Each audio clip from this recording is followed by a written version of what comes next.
Bismillah wa bihamdih. Assalamualaikum warahmatullahi wabarakatuh. Alhamdulillah wassalatu wassalamu ala sayyidina Rasulillah wa ala alihi wa sahbihi wa man walah, amma ba'd. Para jamaah sekalian yang dirahmati Allah, jamaah Jumat yang berbahagia, alhamdulillah kita melanjutkan pengajian tafsir kita pada siang hari ini. Cukup lama kita libur ya. Saya berharap pada saat libur itu para jamaah dan hadirin tetap meneruskan ya, mengkaji, membaca dan mengambil petunjuk kehidupan dari kitab suci Al-Quran kita. Para ulama banyak sekali mengingatkan ya, bahwa yang sangat penting dari Al-Quran itu adalah mentadabburinya ya, mentadabburinya. Tadabbur itu kalau dari bahasa bapak-bapak itu diambil dari kata adbar syai'. Adbar atau dubur ya, ujung yang paling akhir. Artinya mentadaburi Al-Quran itu adalah mencari pengertian yang paling dalam. Jadi tidak hanya sekedar membaca ayat-ayatnya, tidak hanya sekedar bahkan hanya memahami harfiahnya, tapi juga merenungkan dan mendalami ya. Ibaratnya tadabbur itu adalah adbar yang paling ujung sampai intinya ya. Maka kata para ulama ya, umat Islam itu kan ditugaskan untuk mentadbir di dunia. Tadbir itu artinya mengatur atau mengurus. Jadi kalau dalam Al-Quran itu kan manusia sebagai khalifah. Lalu lebih khusus lagi, innalladzina amanu wa amilus sholihat, orang-orang yang beriman dan beramal soleh diharapkan memegang peranan untuk mentadbir. Nah, tadabbur dengan tadbir itu akar katanya sama. Maka kata para ulama, tidak mungkin kita bisa mentadbir tanpa tadabbur. Tidak bisa mengatur tanpa memahami. Jadi yang namanya mengatur kehidupan itu harus diawali dengan tadabbur. Dan apa yang paling penting untuk ditadabburi itulah Al-Quran. Nah, jadi kita bisa paham ya kira-kira rangkaiannya. Jadi mengatur kehidupan itu namanya tadbir. Tidak mungkin bisa akan sukses kecuali ada tadabbur. Jadi tadabbur itu adalah proses untuk mengawali tadbir kita. Apa yang paling penting ditadabburi? Al-Quran. Karena itu Al-Quran penting untuk kehidupan. Ayat 63 kita baca, wa idza akhadna mitsaqakum. Tadi sudah sama-sama dibaca ya. Dan ingatlah ketika kami mengambil janji kalian, janji kamu semua, maksudnya orang-orang Yahudi. Wa rafa'na fawqakumut tur, dan kami angkat, rafa'na kami angkat,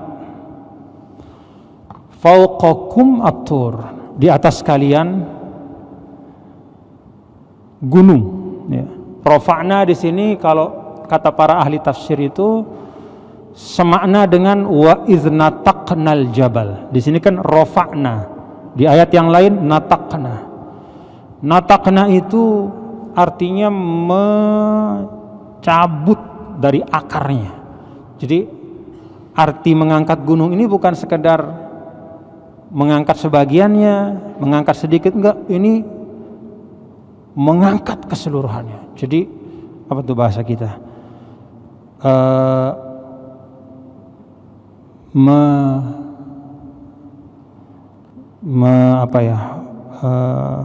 mencungkil ya. Mencungkil. Jadi gunung itu dicungkil. Kan mencungkil itu artinya sampai akarnya ya. Tidak hanya bagian atas tapi diangkat semuanya. Maha kuasa Allah. Fauqakum at-tur.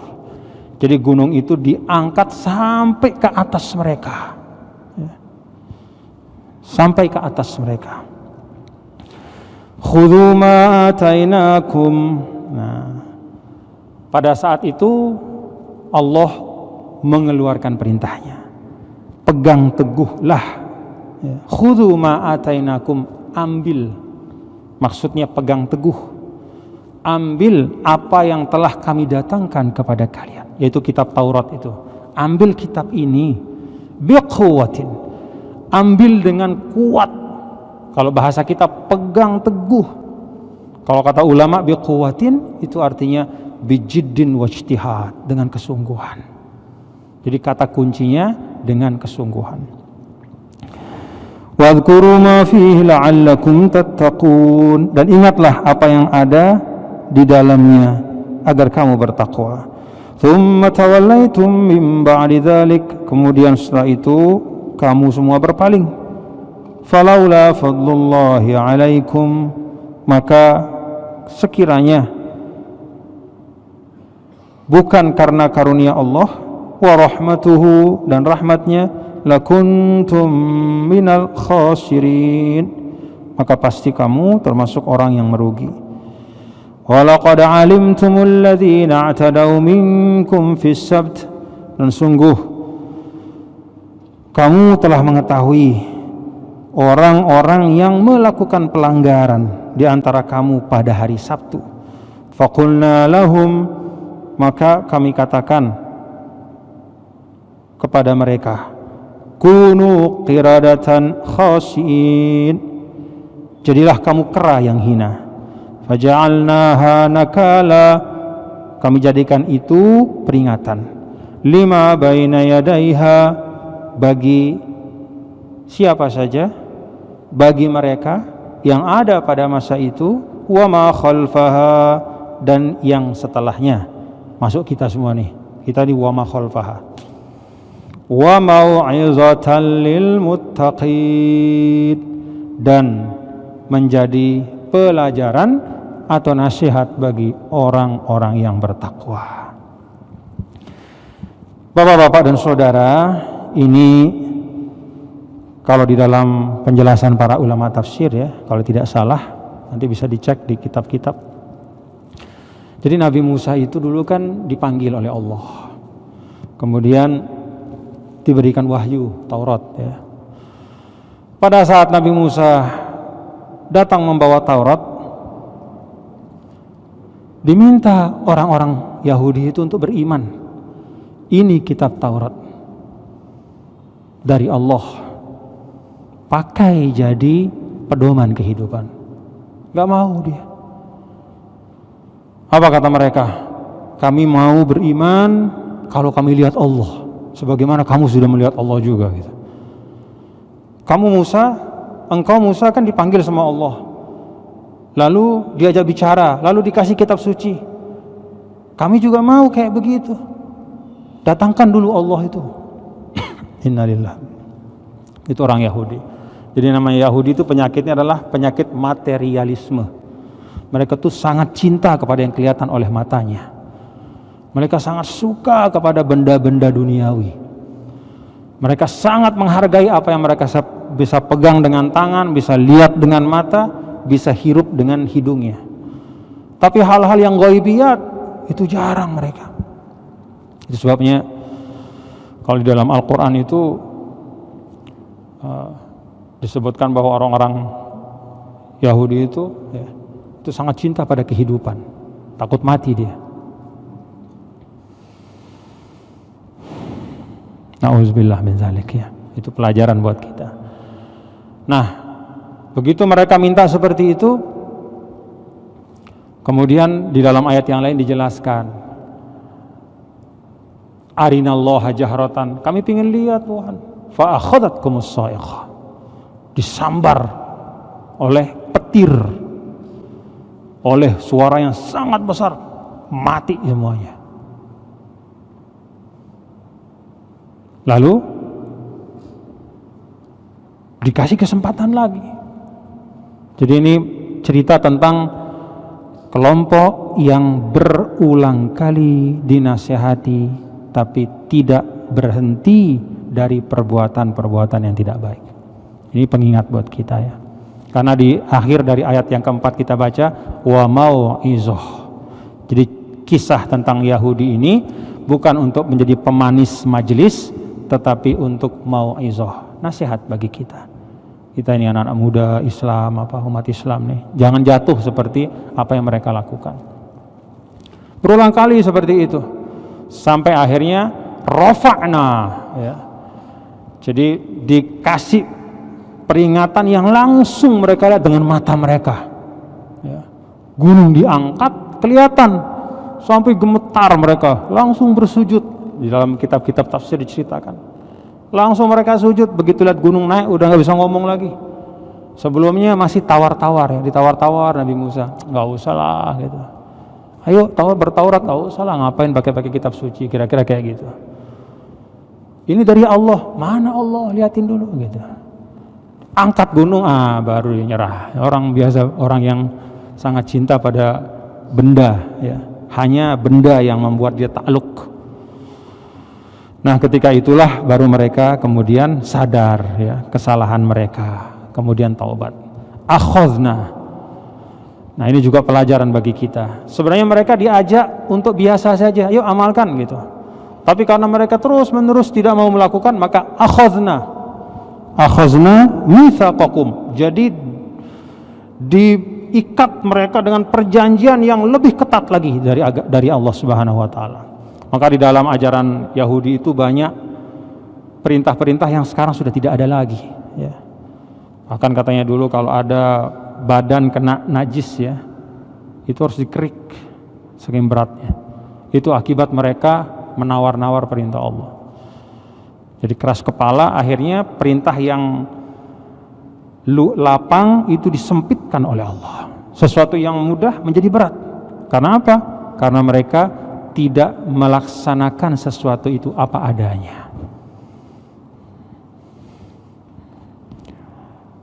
Khudhu ma atainakum biquwwah. Ambillah perintah ini dengan sungguh-sungguh. Nah, jadi ini penting ya, Bapak-bapak dan saudara-saudara. Kalau di dalam suratul Jumu'ah ya, kan kalau hari Jumat itu Nabi SAW pagi-pagi subuh itu biasanya rakaat pertama baca suratul Jumu'ah, rakaat kedua membaca surah Al-Insan ya.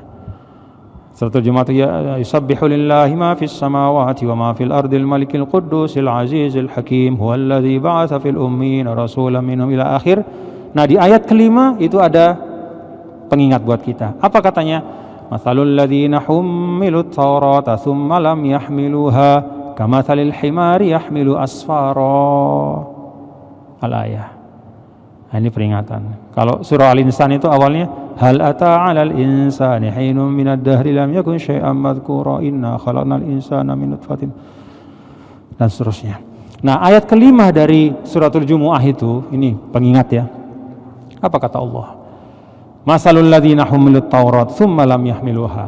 Permisalan dari orang yang diberikan kitab Taurat tetapi tidak mengamalkannya, tidak memikulnya dengan baik.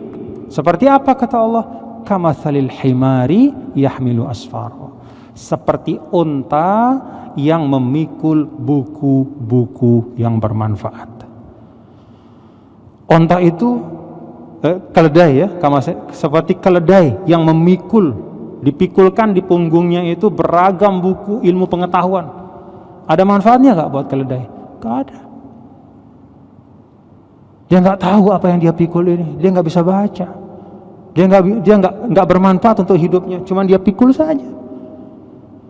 Maka kata ulama mengingatkan kita bahwa jangan sampai kita memikul Al-Quran itu seperti keledai memikul buku yang bermanfaat itu. Jangan sampai kita memikul Al-Quran seperti orang Yahudi memikul Taurat. Tauratnya hebat, tapi tidak difungsikan.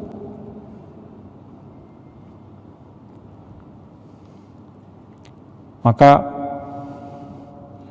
kata kuncinya adalah khudzu ma atainakum biquwwah. Jadi kata biquwwatin itu menunjukkan keseriusan. Maka bapak-bapak dan saudara-saudara, kita belajar terus ya. Saya ini terus belajar. Bapak-bapak juga saya harapkan demikian. Dan yang namanya belajar itu perlu kesungguhan, ya.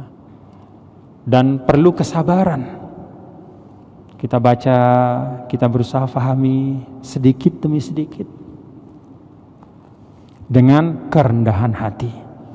Jadi tidak ada mata dari orang yang sombong melihat Al-Quran, kecuali Al-Quran akan menolak orang itu, menolak melepaskan keberkahannya kepada orang itu. Jadi itu kata para ulama, kalau kita memandang Al-Quran, pandanglah dengan kerendahan hati. Orang yang haus ingin mendapatkan ilmu yang barokah, bukan seperti pandangan, mohon maaf, orang Quraisy dulu. Dia memandang Al-Quran dengan pandangan kebencian, mencari-cari kesalahan, dengan pandangan kedengkian. Al-Quran akan menutup rapat-rapat berkahnya dari orang seperti itu. Nah, penting ya, bapak-bapak dan saudara-saudara sekalian. Summa tawallaitum min ba'di dzalik. Lalu kemudian, nah kata summa, ini summa itu artinya ada jarak waktu. Setelah lihat gunung diangkat, kapok, tobat, dan sadar. Terus kemudian sehari, 2 hari, setahun, 2 tahun, 3 tahun, 4 tahun, 5 tahun, 10 tahun, sekian lama, summa. Berselang beberapa waktu, tawallaitum min ba'di dzalik, berpaling. Nah itu sebabnya kita perlu saling mengingatkan ya, bapak-bapak, saudara. Gak ada manusia itu yang gak salah, gak lupa ya. Mohon maaf kalau kita ilustrasikan, Nabi SAW saja sengaja dibikin lupa pada waktu sholat oleh Allah, supaya kemudian diingatkan oleh sahabat. Diingatkan.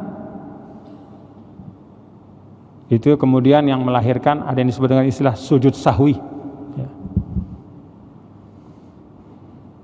Jadi Nabi SAW sengaja ditampakkan sisi kemanusiaannya, lupa jumlah rakaatnya. Apalagi kita ya. Maka perlu kita, bapak-bapak, saudara-saudara, membangun persahabatan yang baik. Membangun persahabatan yang baik. Karena dengan persahabatan yang baik itulah kita akan diingatkan kalau kita salah. Bahaya betul kalau kita berada di lingkungan di mana tidak ada orang menasihati kita. Mungkin saking kita merasa kita punya ilmu, lalu kemudian kita cari lingkungan di mana kita bisa memimpin di situ dengan ilmu kita. Maka yang lain-lain itu tidak ada yang mau bicara. Semuanya bilang enggih. Kalau sudah semuanya mengenggihkan kita, benar atau salah, itu celaka. Maka bangunlah pertemanan dan persahabatan yang bisa saling mengingatkan, supaya tidak kita masuk ke dalam sesuatu yang di dalam ayat ini summa tawallaitum. Karena tidak ada mekanisme saling mengingatkan amar ma'ruf nahi mungkar, maka kemudian bergeser dari kebaikan. Na'udzubillah min dzalik. Falaula fadlullahi 'alaikum wa rahmatuhu lakuntum minal khasirin.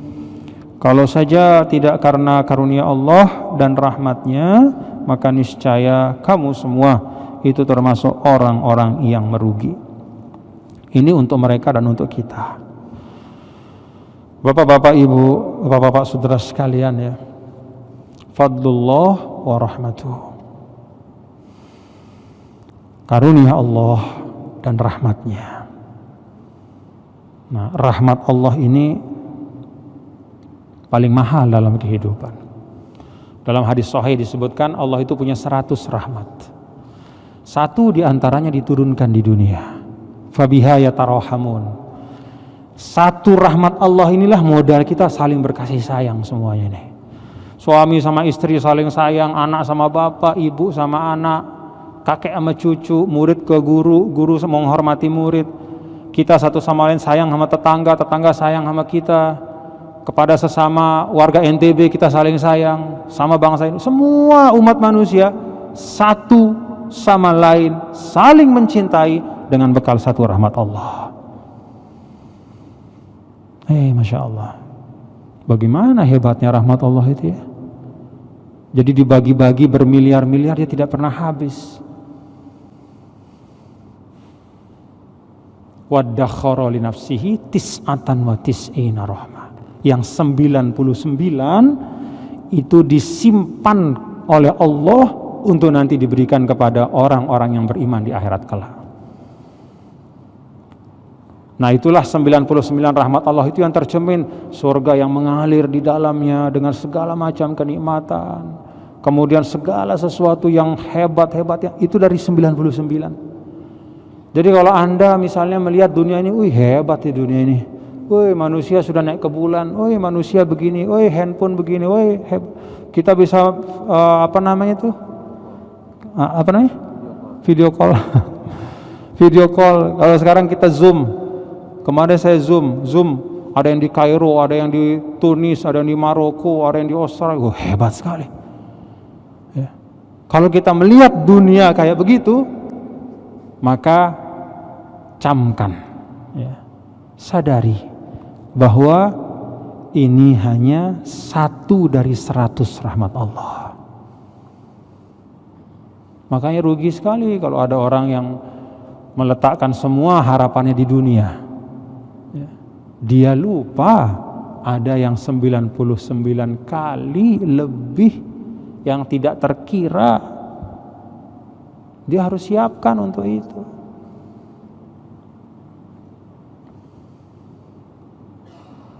Makanya bapak-bapak dan saudara-saudara sekalian, dalam Al-Quran itu disebutkan warahmati wasi'at kulla syai', ya. Jadi yang kita cari rahmat Allah, ya, kasih sayang Allah. Itu menutupi kekurangan kita, itu menyambung keterputusan kita, itu mengampuni dosa kita, itu melipat gandakan kebaikan kita. Itulah sumber rezeki kita, rahmat Allah.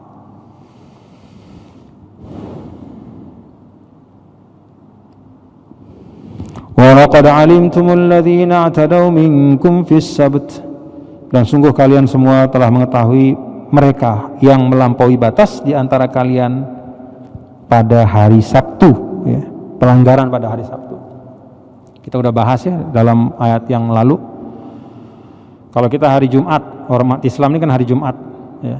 Kalau orang Yahudi dulu hari Sabtu. Cuman bedanya kalau hari Jumat kita ini masih boleh kerja. Dalam suratul Jumu'ah, fa idza qudiyatis shalat fantashiru. Ya.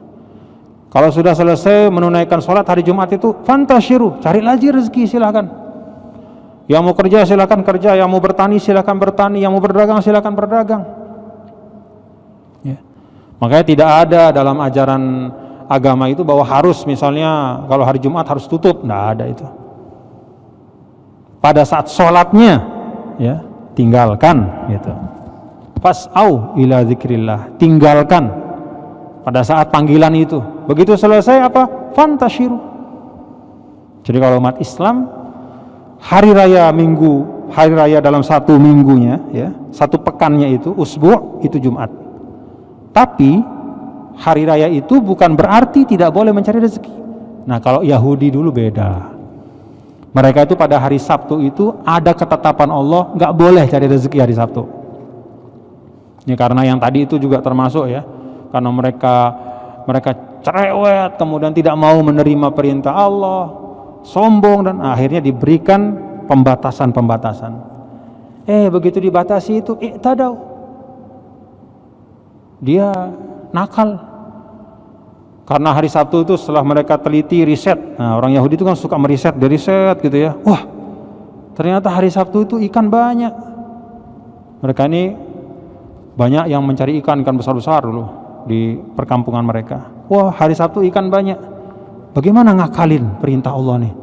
Katanya kita tidak boleh cari rezeki hari Sabtu, tapi ikan itu merapat ke pantai itu hari Sabtu banyaknya. Jadi gimana? Bikin jaring hari Sabtu, panennya hari Minggu. Itu akal mereka ya. Jadi kalau ditanya, kok melanggar perintah? Enggak, kan kita hari Sabtu kita nggak nangkep, cuman pasang jaring gitu.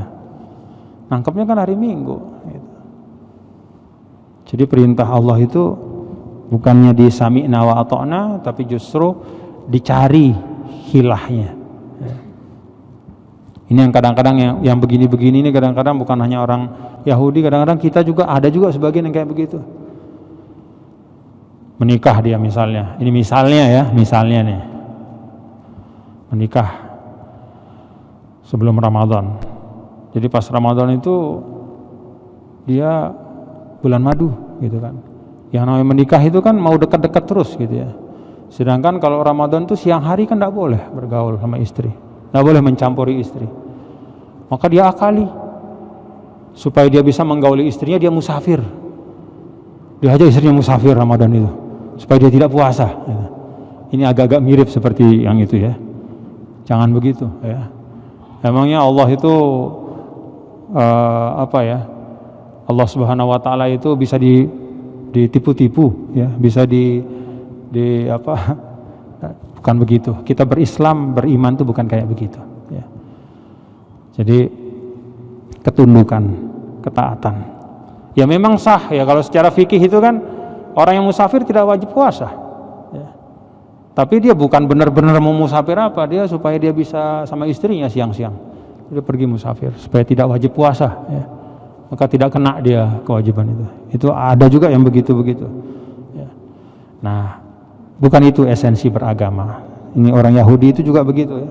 Berusaha mengakali hukum secara formil, padahal substansinya itu tetap mereka melanggar ya. Walaupun secara prosedur formalnya itu seakan-akan ada pembenaran, tapi esensinya mereka tetap melanggar. Kita umat Islam tidak boleh seperti itu.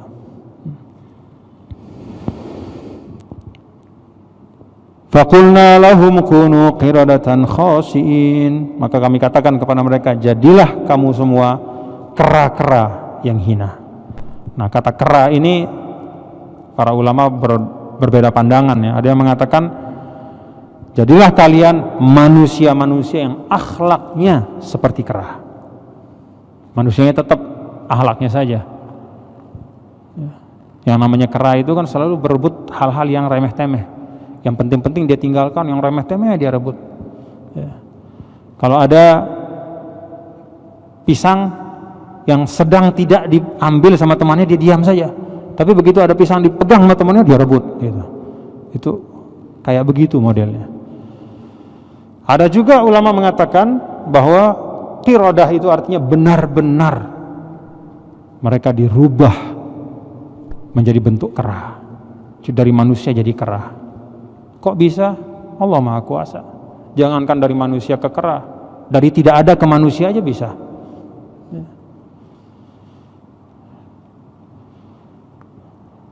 Cuman kalaupun mereka pada waktu itu dirubah jadi kera, tapi semua ulama, jumhur ulama mengatakan bukan kera yang sekarang gitu ya. Ada yang sekarang mengatakan tuh orang Yahudi, keturunan Yahudi, bukan.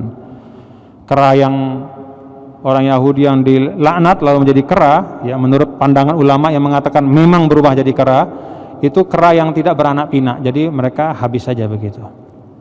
Nah, tapi apapun inilah gambaran ya, bagaimana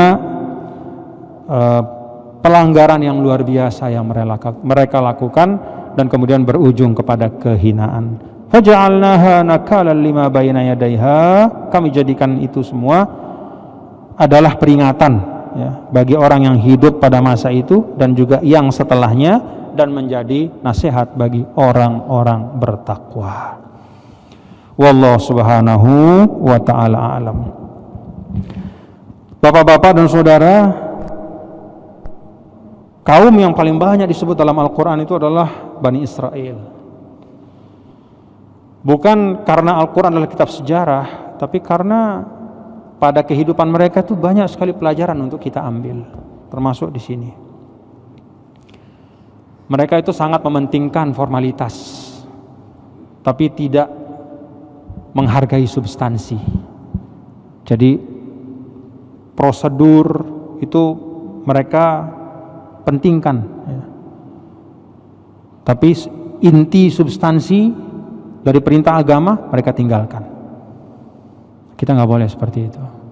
Dulu Rasulullah SAW pernah diceritakan ya di dalam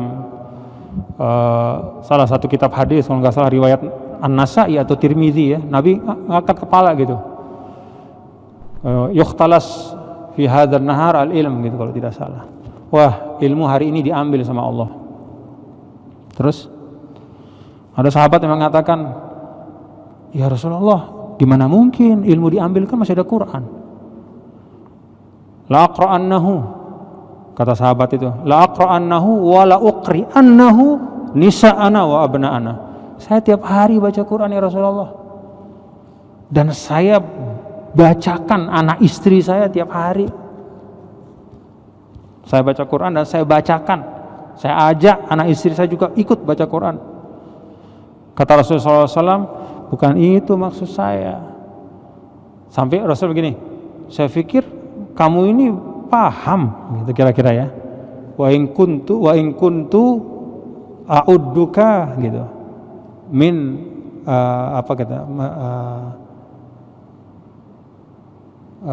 Min alimil Madinah, kalau tidak salah gitu riwayatnya. Saya pikir kamu paham, maksud saya bukan begitu. Coba umat sebelum kita masih ada kitab sucinya, tapi seperti tidak ada. Nah, jadi itu pengingat dari Rasulullah SAW ya, bahwa hati-hati, jangan kita, ini saya orang tua nih, ya, ini orang tua nih, banyak yang pingin anaknya hafiz Quran ya. Wah, masukin sekolah tahfiz semua. Dipikir dengan tahfiz itu menjadi tiketnya pasti mendapat ridho Allah. Belum tentu ya. Apalagi kalau dia memasukkan anaknya ke tahfiz itu adalah untuk mengkompensasi dia yang tidak mau baca Quran. Nah, itu lebih tidak baik lagi. Dia tidak mau baca Quran, dia sama istrinya baca Quran sebulan sekali, tapi anak ini suruh tahfiz. Dia pikir bahwa kalau anak saya itu sudah tahfiz, nanti dia kasih saya syafaat. Dengan Quran itu saya bisa masuk surga gara-gara anak saya tahfiz. Bukan begitu cara kerja keadilan Allah ya. Belum tentu nanti di akhirat anaknya ditanya, nak mau nggak kasih pahala Qurannya itu buat bapaknya? Belum tentu bilang iya. Mikir juga anaknya. Kalau amalnya belum cukup nggak mau dikasih. Karena kan dalam ayat Al-Quran, yauma yafirul mar'u min akhihi wa ummihi wa abihi wa sahibati wa bani. Udah nggak ada yang saling peduli siapa dengan siapa, nggak ada yang peduli. Kalau sudah sama-sama, nah, dalam Al-Quran yang eksplisit ya, kalau sudah sama-sama di surga, nah, alhaqna bihim dzurriyyatahum. Nih surga anaknya, nih surga bapaknya. Nanti bapak bilang kepada Allah, ya Allah, anak saya di bawah, naikin kepada sama-sama kayak saya. Nah itu ya, udah sama-sama aman nih. Iya. Atau anaknya di atas, bapaknya di bawah. Kata anaknya, ya Allah, saya mohon kepadamu, dengan Quran saya, dengan sedikit amal saya, engkau jadikan sebab selain rahmatmu saya di surga ini. Saya mohon supaya orang tua saya juga bisa menikmati seperti saya. Tinggikanlah derajat mereka ya Allah. Iya, itu benar, dalam Al-Quran ada. Tapi kalau masih huru hara di kiamat itu ya, gak ada yang saling noleh. Jadi jangan kita pede sebagai orang tua, kita nggak mau ngaji, masukin anak kita tahfiz, ongkang-ongkang, ntar dia yang kasih saya pahala. Belum tentu. Belum tentu. Nah, sekedar ya, hanya untuk dengan tahfiz itu kita merasa tanggung jawab kita sudah selesai kepada Al-Quran, itu keliru. Ada satu ungkapannya dulu, saya lupa nama sahabatnya ya, di Muwatta itu ada, di kitab Muwatta itu ada, kata sahabat itu begini, kalian semua ini berada fi zamanin kathirin fuqaha'uhu qalilin hufazuhu tuhfazu fihi hududullah wa tudayya'u ayatuhu. Kalian ini berada pada masa yang faham itu banyak, tapi yang hafal Quran gak banyak. Tuh masa yang faham nih, faham, tapi yang benar-benar hafal Quran tuh gak banyak. Yang menjaga dan menunaikan isi Al-Quran itu banyak, tapi yang menghafal ayat per ayatnya tidak banyak. Nanti kata sahabat akan tiba masa yang faham itu sedikit, yang hafal itu banyak. Yang menjaga perintah-perintah Al-Quran dan menunaikan dengan sebaik-baiknya itu sedikit, tapi yang menghafal huruf per hurufnya itu banyak. Nah, kita lihat masa kita saat ini. Yang ingin saya sampaikan adalah, tadi di awal saya bilang tadabbur. Mari kita tunaikan hak-hak Al-Quran ini dengan baik. Kita belajar ya. Tidak cukup hanya sekedar dengan membaca, apalagi yang membaca itu disuruh anaknya, yang ditahfizkan itu anaknya, dia sendiri nggak mau baca misalnya ya. Lalu selesailah dianggap tugasnya. Tidak seperti itu. Yang paling utama adalah ini kitab yang mulia ya. Ini kitab yang mulia, kita pelajari kandungannya ya, dengan cara yang memang diberikan tuntunan oleh para ulama. Jadi mesti ada gurunya emang ya. Tidak bisa kita sekedar membaca lalu kemudian semua yang kita baca itu seketika kita amalkan. Bahaya juga, nanti salah kita ya. Karena Al-Quran sendiri kan itu membutuhkan ada penafsiran-penafsiran oleh hadis ya, dan oleh ijma dan banyak hal yang lain. Jadi kita perlu belajar. Nah, oleh karena itu apapun profesi kita ya, bapak-bapak dan saudara-saudara, mau guru, mau ASN atau apapun, luangkan waktu ya. Luangkan waktu secara berkala untuk belajar tentang agama kita. Gak usah jadi beban ya. Gak mesti juga misalnya harus setiap hari misalnya ngaji di YouTube 1 jam, 2 jam, gak mesti juga. Tapi luangkan secara konsisten ya. 15 menit, 20 menit ya, untuk belajar tentang memahami agama kita, dan yang kita pelajari itu adalah yang dekat dengan kehidupan kita, yang kita amalkan sehari-hari. Saya melihat penting betul bapak-bapak saudara kita menghidupkan aspek muamalah dalam Islam ya.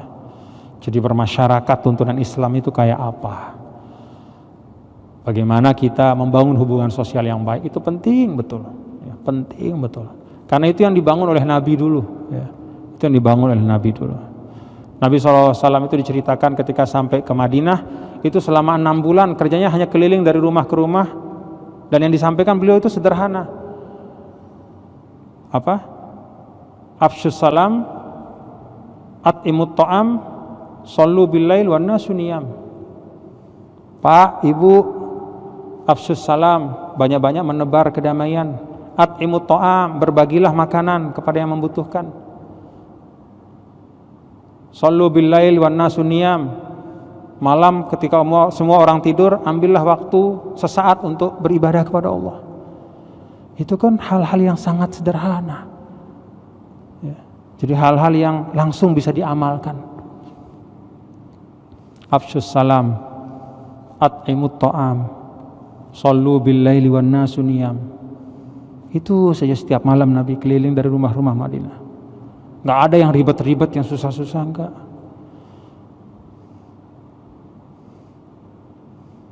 Ada orang Badui datang, orang awam. Ya Rasulullah, Apa yang saya mesti lakukan supaya selamat?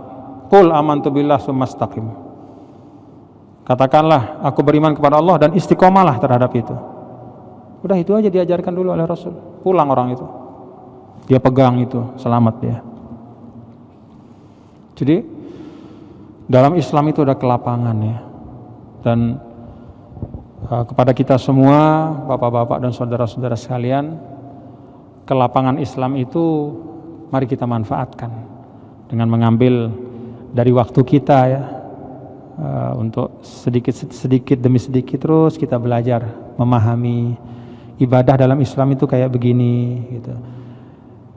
Maksud dari ibadah itu adalah untuk ini ya. Muamalah Islam itu begini, kita diperintah untuk jujur itu begini bentuknya, keadilan Islam itu kayak begini, terus dengan kerendahan hati. Mudah-mudahan kita selamat. Wallahul muwaffiq wal hadi ila sabilir rasyad. Rabbana taqabbal minna innaka antas samiul alim, tub alaina innaka antat tawwabur rahim. Rabbana atina min ladunka rahmah wa hayyi lana min amrina rasyada. Allahumma ij'alna minal ladzina yastami'una al-qawla fayattabi'una ahsanah. Ulaika alladziina hadahumullah wa ulaika hum ulul albab.